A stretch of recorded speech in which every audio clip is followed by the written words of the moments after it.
kalibutan. Bunyagi sila sa ngalan sa Amahan, sa Anak, ug sa Espiritu Santo. Amen. So, sumala sa Matthew 28:19, unsa kunoy giingon?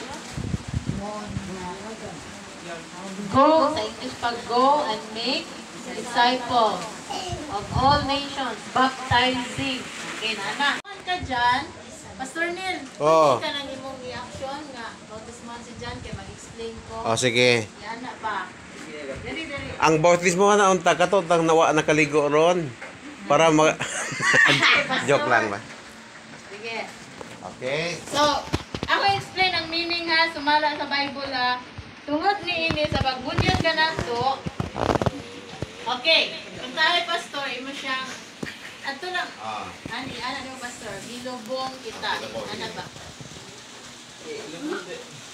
Oh, anak. Okay. Okay mo na paglubong. Okay na pastor. Tubig. Ilubong ka sa tubig. Simbol ba? Simbolo. Dili pwede nga bautismuhan ka, mulabaw imong ulo or kamot. Sige, gilubong nga, mulabaw ang kamot. Immerse, yeah, immerse. O immersion.